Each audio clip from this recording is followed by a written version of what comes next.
Ibalik mo na yung mga dala mo. Ang anak kong si Wanwan, graduete ng kolehiyo. Ikaw, 3,000 lang ang kinikita mo sa isang buwan. Hindi mo nga masustentuhan ang sarili mo. Ano na maibibigay mo sa kanya para sa kinabukasan niya? Tita, may kakayahan po ako. Alam ko po ang mekanika. Kaya ko pong magkumpuni ng iba't ibang klase ng sasakyan. Gagaling din po ang buhay namin sa hinaharap. Hindi ko po hahayaang maghirap si Wanwan sa piling ko. Ngayon, pagbili ng bahay, pagpapalaki ng anak, alin ba diyan ang hindi kailangan ng pera? Ano na maibibigay mo sa kanya na matatag na kinabukasan? Ang anak ko rin ay mahalaga sa akin. Hahayaan ko ba siyang maghirap kasama ka? Tita, mahal na mahal ko po ang anak ninyo. Bata pa po ako. Maniniwala po ba kayo sa akin? Diretsuhin na kita. Si Zhao Tianyu ng Tiancheng 4S Show. Mayaman yan. Sabi niya, basta pumayag lang si Wanwan. 120 SQM na bahay sa syudad. Diretso na ang down payment. At ipapangalan pa kay Wanwan. Kita mo. Ang Ellie bag na yan, bigay din niya. Ikaw, dala mo lang 2 kilong mansanas. Gusto mo nang pakasalan ang anak ko. Ma, hindi ako magpapakasal sa kanya. Mas madalas pa magpalit ng girlfriend si Zhao Chenyu kaysa magpalit ng sasakyan. Ang galing ni Chen Mo, pinupuri pa nga ng mga veteranong mekaniko. Yung nasirang sasakyan dati. Si Chen Mo ang nag-ayos niyan. Anak, huwag kang maging bulag sa pag-ibig. Ganyan talaga kalupi ang realidad. Tingnan mo nga yang itsura niya. Araw-araw, puro lang langis ng makina ang kahara. Gusto mo bang sumama sa kanya habang buhay at mamuhay ng mahira? Papa, mahal ko si Chen Mo. Handa akong magtiis ng hirap kasama siya. Wala akong kahit anong nararamdaman para kay Zhao Chenyu. Wanwan, bakit ka ba ganyan? Si Zhao Tianyu, maganda ang pamilya niya. Stable din ang trabaho. Kung siya ang kasama mo, panatag ang loob namin ng papa mo. Pero siya, wala man lang bahay. Anak, kung siya ang kasama mo, paano ka mamumuhay sa hinahara? Tito, tita, pakiusap, maniwala po kayo sa akin. Mamahalin ko po ng hosto si Wanwan. At magiging tapat sa kanya. Bibigyan ko po si Wanwan ng magandang buhay. Mama, Papa, mahal ko rin po siya. Pwede po ba kaming magkasama? Ay, lahat naman pwedeng magsalita. Hindi ko naman kayo pipigilan ng tuluyan. Bibigyan kita ng 1 buwan. Kung makakakuha ka ng mataas na posisyon, o makakakita ka ng ₱250,000 para sa down payment, ibibigay ko sa'yo si Wanwan. Kung hindi mo magawa, huwag ka nang kumapak ulit sa bahay ng pamilya Su. Paano naman mangyayari yan? ₱250,000 sa 1 buwan. Hindi ba't pinipilit mo lang siya? Tito, tinatanggap ko po ang hamon nyo. Wanwan, hintayin mo ako. Talagang papakasalan kita. Ay, anak ko namang tanga.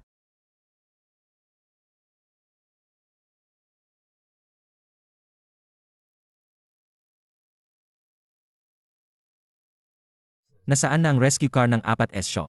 2:00 ng hapon. Investment Group. Ang investment conference na makakaapekto sa libu-libong trabaho. Malapit nang magsimula. Bilyon-bilyong pondo. Naghihintay sa desisyon ng chairman. Chairman Gao, sarado ang buong Jiangcheng Viaduct. Sabi ng 4S Shop, hindi makadaan ang tow truck. Ang pinakamaaga ay 2.5 oras pa. Ganap na patay ang sasakyang ito. Wala akong pakialam kung anong paraan ang gagamitin mo. Andarin mo ang sasakyan sa loob ng 10 minuto. Kung maantala ang conference, ikaw at ang after-sales director ng 4S Show. Wala na kayong trabaho. High voltage system fault ito. Pinilit na pinatay ng red light ang motor. Walang signal ang cellphone. Wala ring decryption computer mula sa manufacturer. Naku, paano na yan? Hindi kailangan ng computer. Resistor lang ang kailangan.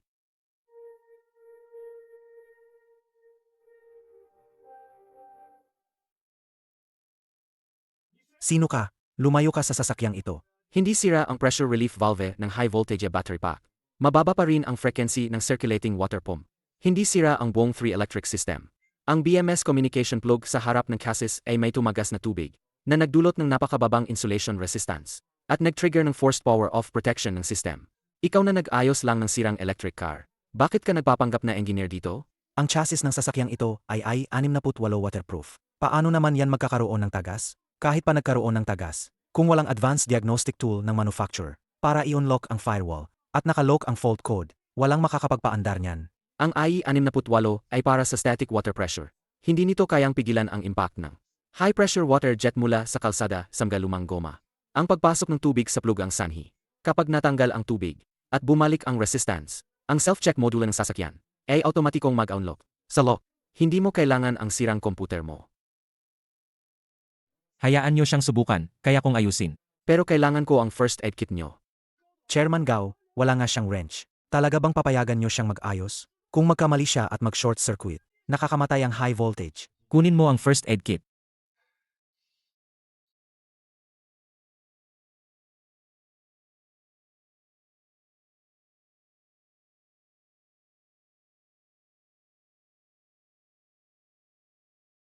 Para saan mo gagamitin yan? Pampalamig ng tao. Gagamitin mo yan sa pag-ayos ng sasakyan?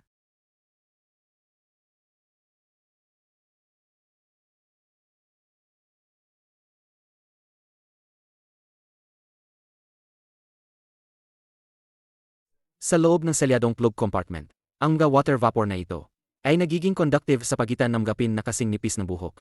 Direkta nitong sinisira ang insulation. Masyadong masikip ang espasyo. Hindi kayang ipasok ang tela para punasan. Abutin ng ilang oras para matuyo ng natural. High voltage shielding. Anong ginagawa mo sa loob ng sasakyan? Epekto ng temperature difference. Mabilis na pagpapalamig gamit ang ice pack sa labas. Mainit na hangin sa loob ng plug cavity. Kapag natamaan ang malamig na pader, ang singaw ng tubig, agad na makukondense sa bahaging may ice pack, sa loob ng casing, at maging malalaking patak ng tubig.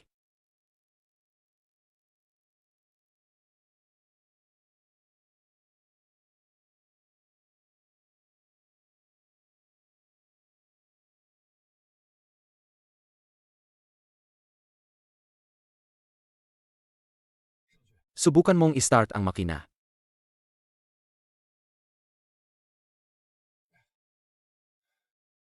Hindi pa na-clear ang error code.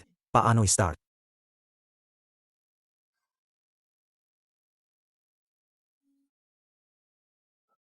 Nag-reset talaga ang computer. In-clear mismo ng computer ang error code. Basic physics lang yan. Hindi makalabas ang singaw. Gamitin ang temperature difference para iponin yan. Na-drain na ang tubig. Nawala ang physical fault kaya normal na ang sistema. Huwag isipin na masyadong matalino ang kotse. Sumusunod lang yan sa batas ng physics. Ang mga katulad niya, sa 4S Shop, na trained sa standardized na proseso. Kapag wala ang diagnostic tool, bulag sila. Yung apprentice na amoy langis sa harap ko. Naiintindihan niya ang pinakaugatan ng sistema ng kotse.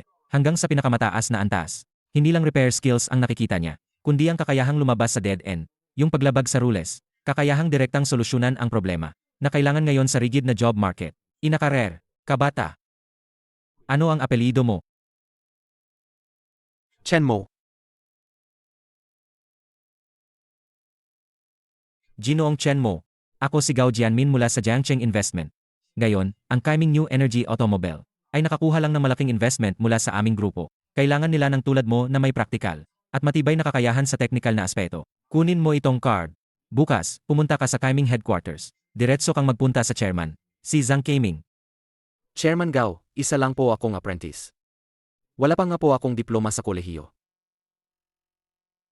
Ngayong hapon, sa loob ng 1-0 minuto, nailigtas mo ang 5 bilyong investment. Sa harap ng tunay na kakayahan, ang diploma ay walang silbi. Naniniwala ako sa'yo. Kaiming New Energy Automobile. Ang 30 na patibong na itinakda ni Sujiango ay tila nagkaroon ng kaunting lamat. Hanggat mapunit ang lamat na ito, ang lahat ng tinatawag na pagtatangi at hadlang na nakaharang, lahat ng iyon ay gagamitin niya ang kanyang orange. Pa isa-isang sirain.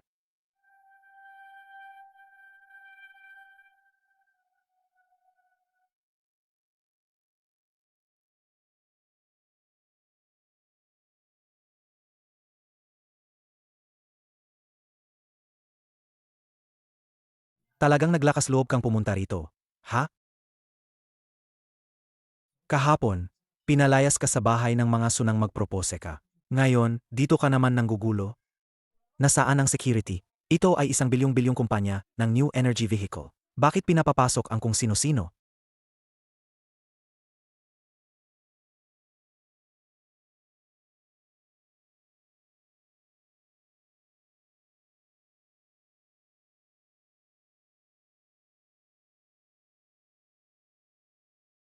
May 1-0 minuto na lang. At darating na ang inspection team ng Volkswagen Germany. Ito ang prototype car na gagamitin natin. Para sa 1-0 bilyong kontrata. Ngayon, sinasabi nyo sa akin na hindi ito umaandar. Chairman Zhang, hindi ito problema sa software. Ang sasakyan. Ang computer ay nagulat ng isang critical na error code sa ilalim. Walang signal feedback mula sa motherboard ng main control. Siguradong ang BGA core chip. Ang internal transistor ay nasunog. Kailangan palitan ang motherboard. Gaano katagal palitan ang board?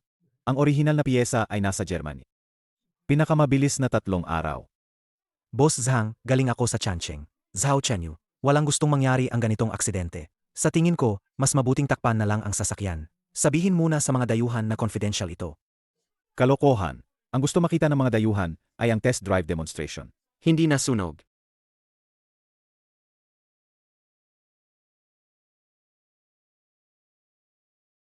Huwag kang gumawa ng gulo. Ito ay isang prototype na nagkakahalaga ng daan-daang milyon. Security, paalisin niyo siya.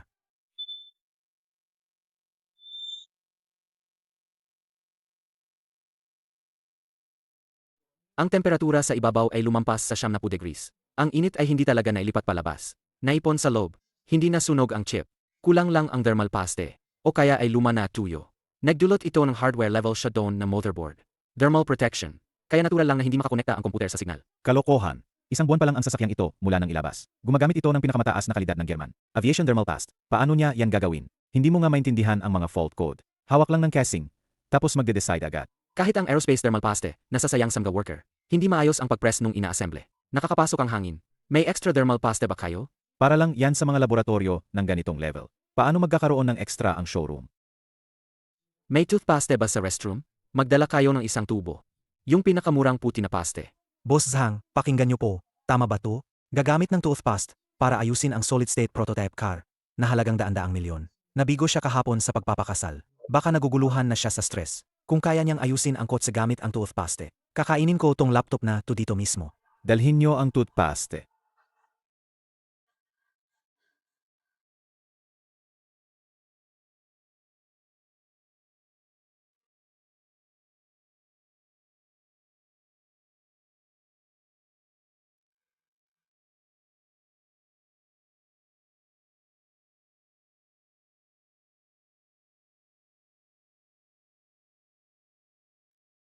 Anong gagawin mo? May tubig ang toothpaste. Kapag binuksan, sasabog agad ang motherboard.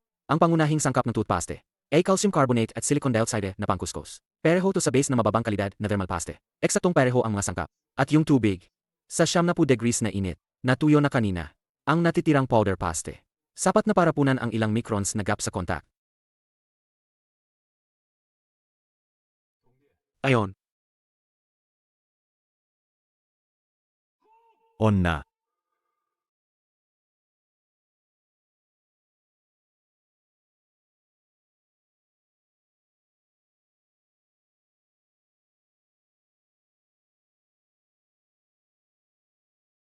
Bumababa na ang temperatura. Nakastabilize sa 45 degrees. Kumpleto na ang lahat ng signal ng sistema. Pero, labag yan sa operating manual. ang operating manual ay para sa makina. Kapag nasira ang sasakyan, kailangan itong ayusin gamit ang mga batas ng pisika. Anong pangalan mo? Anong departamento ka? Chen mo po. Inirekomenda po ako ni Chairman Gao Jianmin. Ang galing talaga ng paningin ni Chairman Gao. Sa loob ng 1-0 minuto, nailigtas mo ang puso ng Kiming. Iproseso agad ang pagpasok ni Chen mo. Kanselahin ang lahat ng proseso ng interview. Direktang itatalaga siya bilang Technical R&E Department Head. Ibigay sa kanya ang advance na sweldo ng kalahating taon. Bilang relocation allowance. Boss Zhang, hindi po ito ayon sa patakaran. Wala siyang college degree. Isa lang siyang ordinaryong mekaniko. Paano siya magiging head agad? Ang taong kayang lumutas ng problema ang siyang gumagawa ng patakaran. Yang Master Zhao, hindi ka nga makapasok sa engine bay. Anong karapatan mong magdikta dito sa Kiming? Ihatid siya palabas.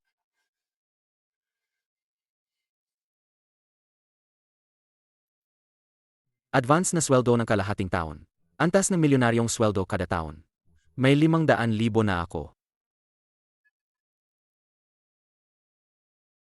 Dumating na ang German inspection team. Ang pag-ayos ng isang maliit na problema ay simula pa lang.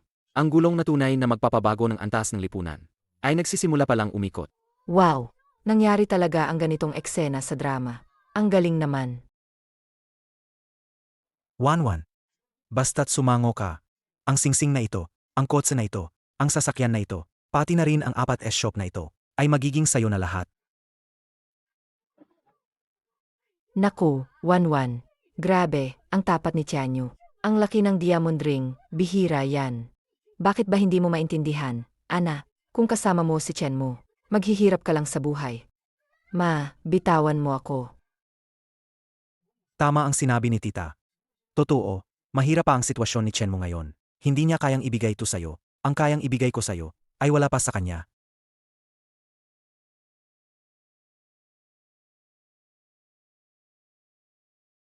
Chen mo, paano ka napunta rito? Nasaan ang security?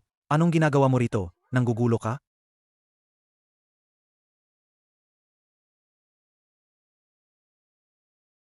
Kiming. New Energy Automobile.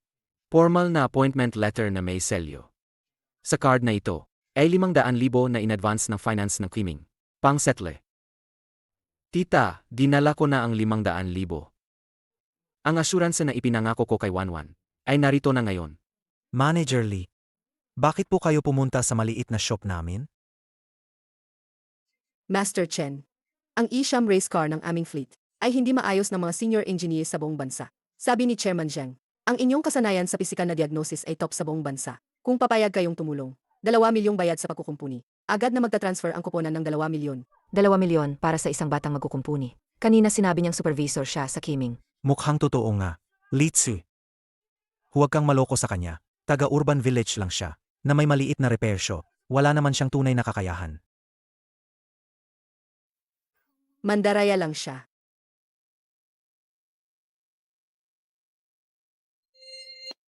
Zhao Tianyu, buksan mo ang mga mata mo at tingnan mo ng maayos.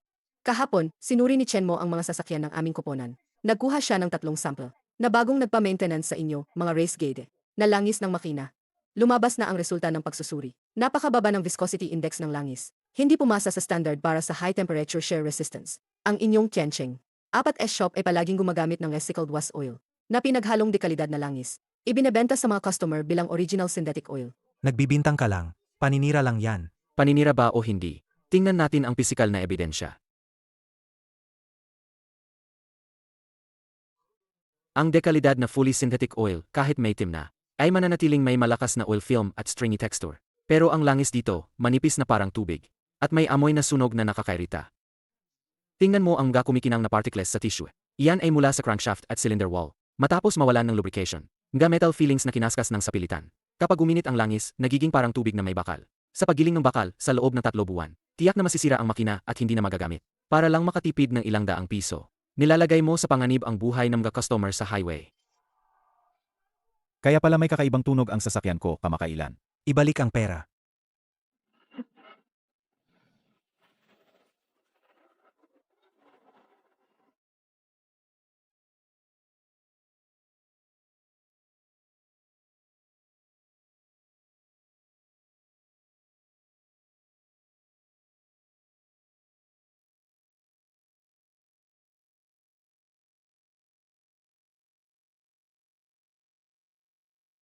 Magandang bagay ang may kakayahan ang isang kabataan. Pero huwag kang makialam sa hindi mo naman dapat takialaman.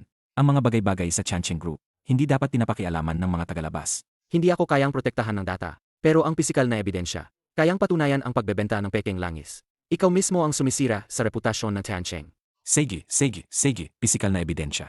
Dahil sa galing mo sa industriya, ang aming asosasyon ng mga sasakyan ay magsasagawa ng isang kompetisyon bukas sa International Convention and Exhibition Center. Technical competition. Gusto mo bang tumaya? Maglalabas ang asosasyon ng isang makina. Kung kaya mong ayusin sa loob ng 24 oras. Ako, si Zhao Tianyu, ay personal na maghahain sa iyo ng tsaa at hihingi ng tawad sa publiko. Ako ang buong responsibilidad sa isyu ng peking langis at tatanggapin ang parusa. Pero kung hindi mo ito maayos, ibig sabihin, isa ka lang mapalad na nagpapangga. Agad kang magre-resign. Pagkatapos nito, huwag ka na magpakita sa industriya ng auto repair sa Jiangcheng.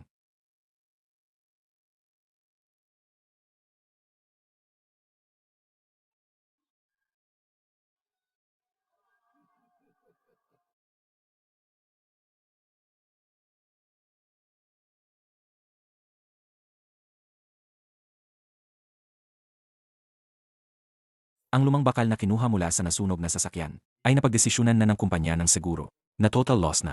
Napakasimple ng patakaran. Ang Chamber of Commerce ang magbibigay sa iyo ang pinakamataas na kalidad sa merkado na 5-axis CNC machine tool at 3 e-laser scanner.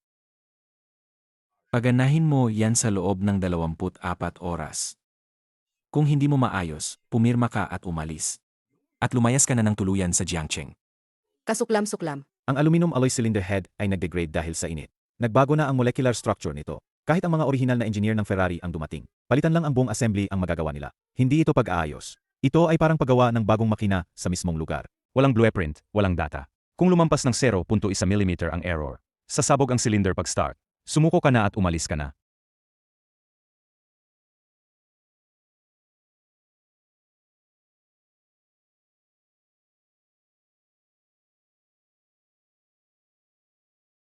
Ang piston ay lumaki at lumit dahil sa init. Tuluyan ng naipit sa cylinder barrel. Kung takot ka, pumirma ka na at umamin ng pagkatalo.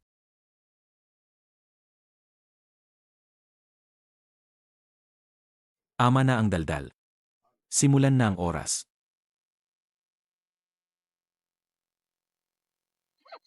Hindi gagamit ng computer. Hindi gagamit ng CNC machine tool. Hahaha, nababaliw na ba siya? Puro mano-mano. Akala niya ba naglililok siya ng kahoy?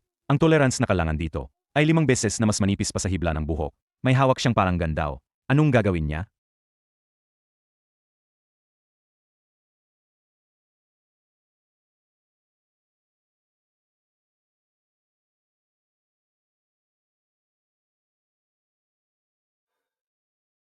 Ayos na.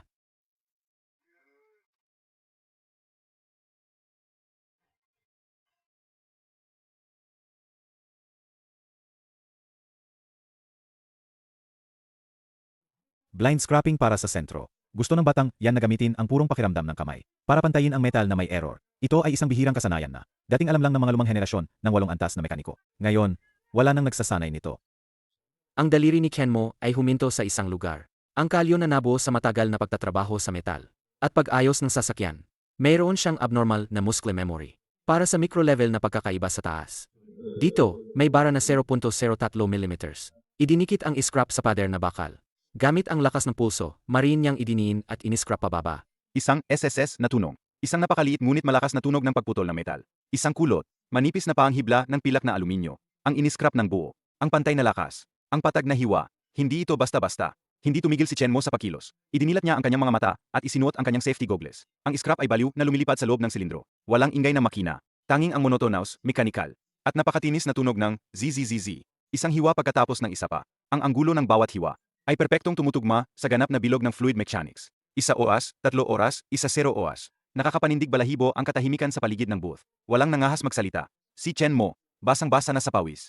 Ang kanyang scraper, walang kahit kaunting panginginig. Pagkatapos ng 12 oras, tapos na ang magaspang na pag-scrape. Ibinato ni Kenmo ang scraper. Kinuha niya ang diamond sandpaper na may langis. Hinugot ni Kenmo ang handbrake. Kumuha siya ng malinis na pang-industriyang tela na walang alikabok. Pinunasan niya ng marine. Hindi gumamit ng micrometer. Sa pamamagitan ng pakiramdam. Nakagawa siya ng absolute tolerance na 0.01 mm. Mas tumpak pa yan kaysa sa makina. Sa ika-negatibo 20 oras, sinimulan ni Chenmo ang muling pag-assemble. Inilagay ang piston rings. Ang torque wrench ay nag-click-click. Ang pretension ng bawat bolt. Hindi na kailangang tingnan ang sukat. Memorya ng kalamnan. Direktang nakalock sa pinakatumpak na pounds. Countdown. 23 oras, 55 minuto. 5 minuto na lang ang natitira. Puno ng itim na langis at pilak na metal shavings ang sahig. Nakatayo si Kenmo sa harap ng na-assemble na E-12 engine. Ang makina ay muling inilagay sa pansamantalang stand.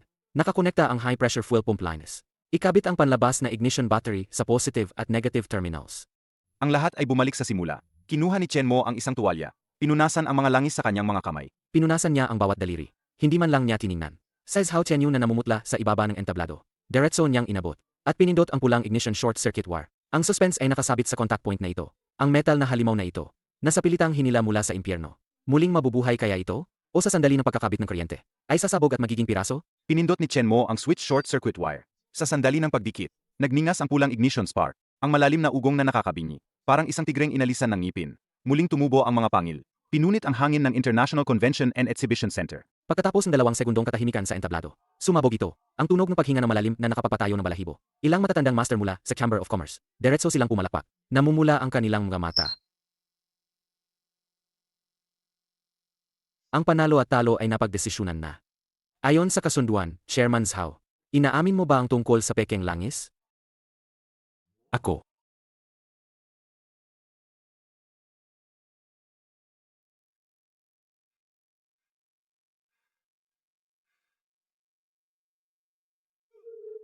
Dalawang araw na, kayong mga eksperto. Ano ba talaga ang trabaho ninyo? 30 mabibigat na sasakyang pang-ayuda. Lahat ay nakabara sa checkpoint sa paanan ng bundok. Pagdating sa mataas na altitude, namamatay agad ang makina. Libu-libong bibig sa frontline. Naghihintay sa mga relief food at tolda na yan. Kung hindi nyo pa rin maaayos yan, wala nang pag-asa ang mga tao sa frontline. Kapitan Zhang. Hindi naman po namin kasalanan, yan. Walang problema sa chassis. Walang error code sa computer board. Pero ayaw lang talaga umandar ng makina.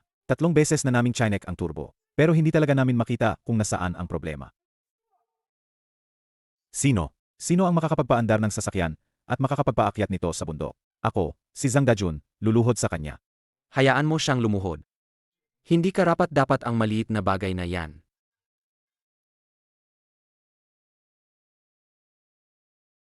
Binata, marunong kang mag-ayos ng truck. Ibigay mo sa akin ang sasakyan. Tingnan mo ang aktual na bagay.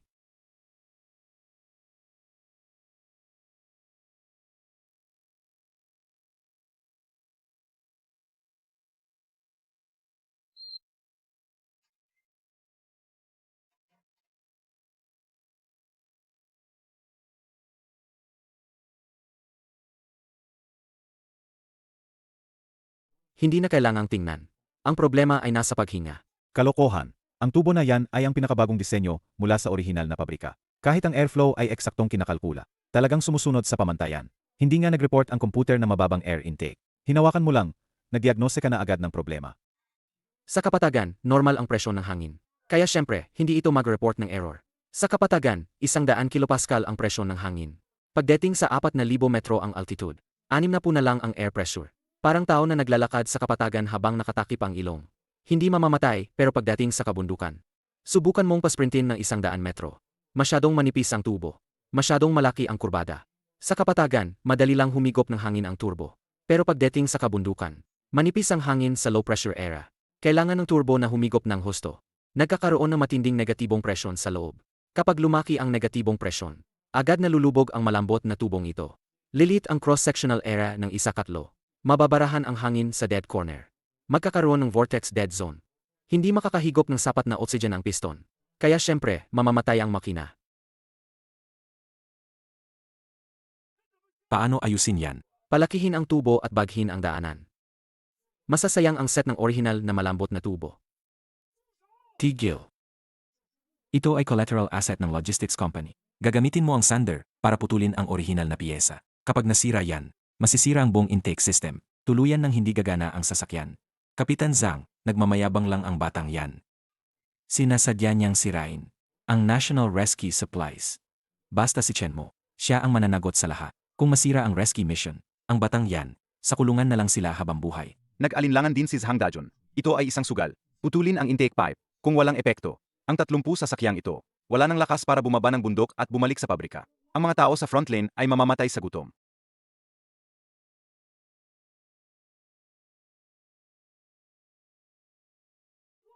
Baliw ka ba? Pigilan niyo siya. Sino ang mga ngahas? Hayaan nyo siya.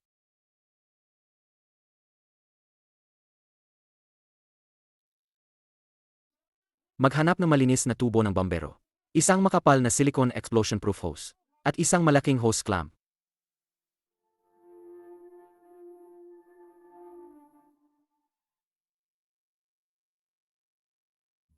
Kung basta-basta lang, kapag sinukat ang exhaust pressure difference, tiyak na mabubunyag ang tunay niyang anyo. Kapitan Zhang, paandarin. Apakan ang gas pedal hanggang sa dulo.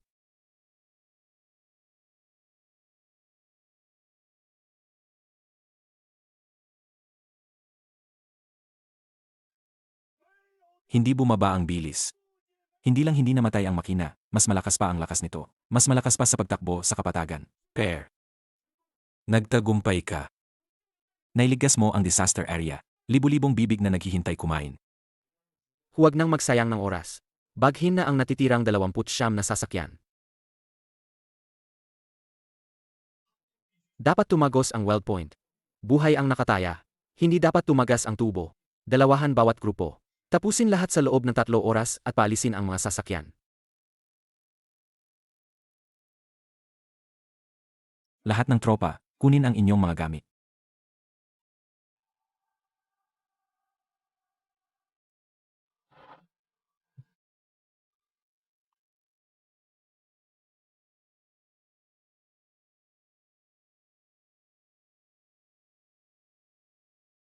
Huwag kang magyabang. Suwerte lang naman yan, di ba? Sinira mo sa harap ng lahat ang orihinal na istruktura ng air intake. Wala na ang waranty ng buong sasakyan. Ang ganyang paraan na hindi dumaan sa laboratory test. Sino ang mananagot kung may mangyari? Kung mawalan ng buhay, isasama mo ba sa libingan ang maliit na probisyon ng warranty? Habang nagkakalkula ka sa opisina, ng presyo ng mga plastic tube na yan, ang mga tao sa frontlane ay halos hindi na makahinga sa bundok na may yelo. Sinusunod lang niya ang prinsipyo ng pisika. Kung hindi pasado, titigil ito. Sa loob ng ilang dekada sa mundo ng negosyo, ipinagmamalaki niyang kaya niyang kontrolin ang buong Jiangcheng. Ang kapangyarihan sa industriya ng sasakyan. Kaya niyang kumita na malaki sa peking langis. Kaya niyang durugin ang sinuman gamit ang kapital. Isang sasakyan na muling umugong, mula sa isang repair shop na nagpapagaling ng mga bingi. Ngunit sa sandaling ito, habang tinitingnan ang hinang na nililiwanagan ng apoy ng welding torch, ang magaspang ngunit napakatibay na fish scale weld, ang ipinagmamalaking sweet ni Zhao Chancheng, ang kanyang yaman at titulo, sa harap ng husay ni Chen Mo, ay tila walang silbi. Hindi ito labanan ng pera, kundi pagpapakita ng diwa ng pagiging bihasa. Ito ay dimensional reduction attack, hindi labanan ng pera, kundi direktang pagyurak sa pinakamababang linya ng diwa ng pagiging bihasa. Sa unang pagkakataon, naramdaman niya na ang kanyang itinayong, malaking imperyo ng negosyo ng sasakyan, ay matagal nang nawalan ng pundasyon.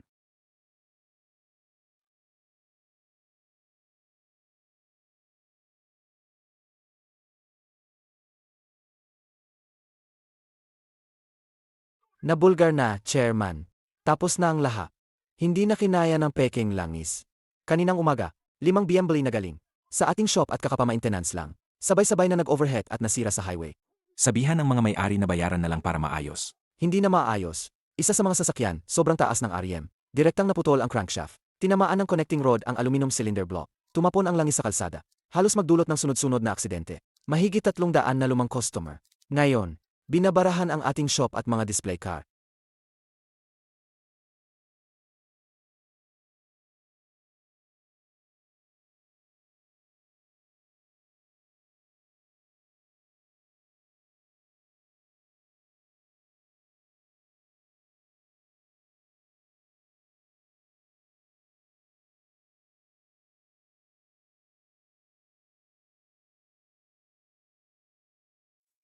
Bakit ka nandito? Para pagtawanan kaming mag-ama? Panalo ka. Bagsak na ang Chancheng. Ang nanalo ang hari, ang natalo ang talunan. Hindi mo na kailangang dagdagan pa ang aming paghihira. Walang kasalanan ang mga sasakyan. Walang kasalanan din ang buhay ng mga driver sa highway. Kung malulugi, bukas na. Huwag ngayon. Gayong gabi, tapusin ang pag-ayos ng cylinder block.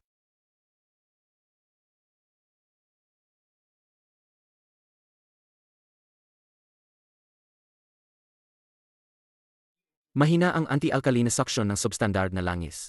Pumutok na ang oil film. Alisin ang lahat ng langis.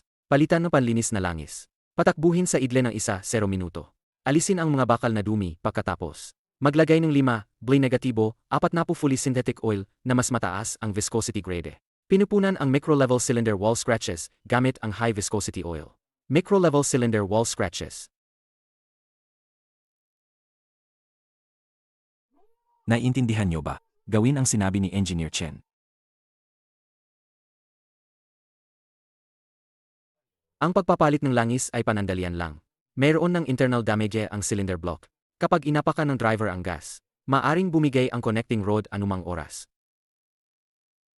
Matagumpay na na-access ang engine's underlying ECU program. I-adjust ang ignition map. I-delay ang ignition teaming. Bawasan ang peak pressure sa loob ng cylinder. Limitahan ang turbo wastegate. Piliting ibaba ang maximum boost value mula 1.5 psi. Sa 1.1, isasakripisyo ang 0 horsepower para sa crankshaft connecting rod. Kung hindi babaghin ang underlying low gate. Bukas, kapag umakyat sa highway ang 30 sasakyang ito, lahat sila ay sasabog ang makina. Mababayaran niyo ba ang buhay ng tao? Bakit kayo nakatunganga? Kunin ang jack. Buong magdamag, ang tunog ng pagtanggal at pagkabit ng spark plugs, ang paghigop ng langis, at ang pagtype sa keyboard, ay pumuno sa buong garahe. 7:07 ng umaga.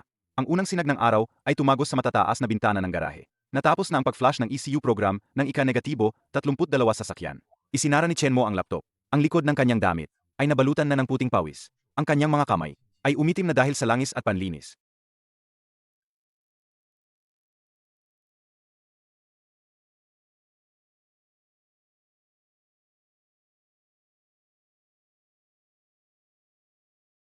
Engineer Chen. Inhinyero Chen. Pasensya na. Chen Mo, ang Chancheng Group, maghahain ako ng petisyon para sa bankruptcy reorganization. Kahit ibenta ko pa lahat, babayaran ko ang mga may-ari ng sasakyan. Masyado akong naghahalaga sa kubo ngayon. Nakalimutan ko ang aking tungkulin bilang mekaniko. Wala na akong mukhang umupo sa posisyong ito. Ang iyong pisikal na prinsipyo, iyan ang dapat na punasyon ng industriya. Ipinagkakatiwala ko sa iyo ang Chamber of Commerce na ito, gamit ang Kaiming New Energy Automobile bilang sentro. Magtatag ka ng bagong set, ang pamantayan sa kaligtasan ng auto repair sa Jiangcheng. Ang mga patakaran ay hindi itinakda ng isang tao, kundi hinuhubog ng katumpakan sa makina ng sasakyan. Tapusin mo ang pag-ayos. Huwag mong hayaang mawalan ng pag-asa ang mga may-ari ng sasakyan.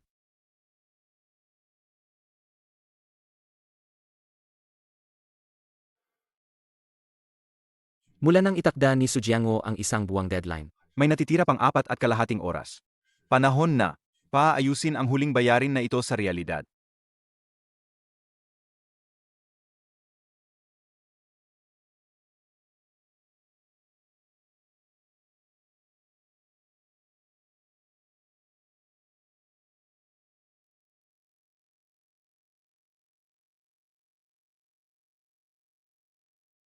Ngayon, sakto ang ika-negatibo 30 araw, ang huling deadline.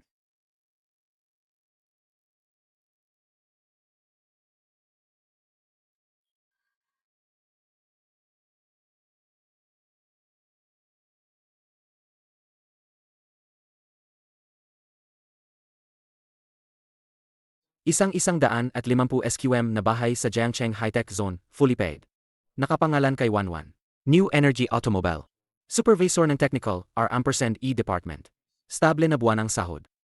Para mabigyan si Wanwan ng isang matatag na tahanan.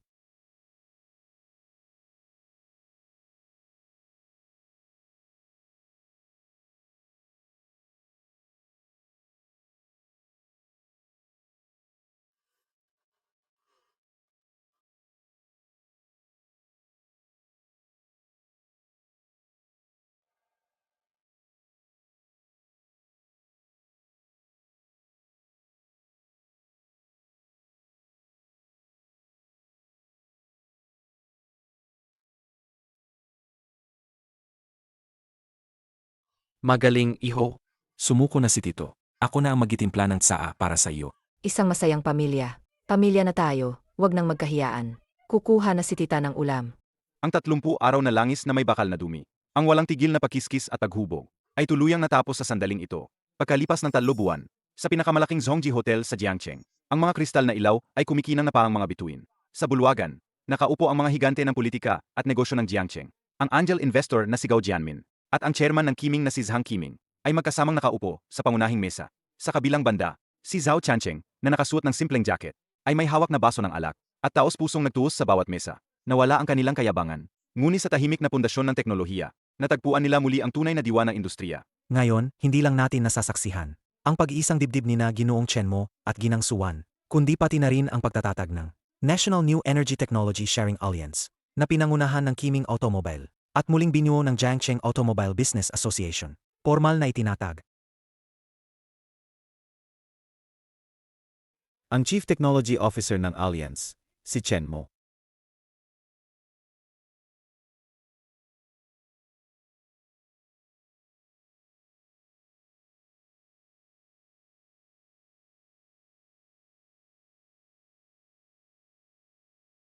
Ito ay isang mundo na binuo sa mga batas ng pisika.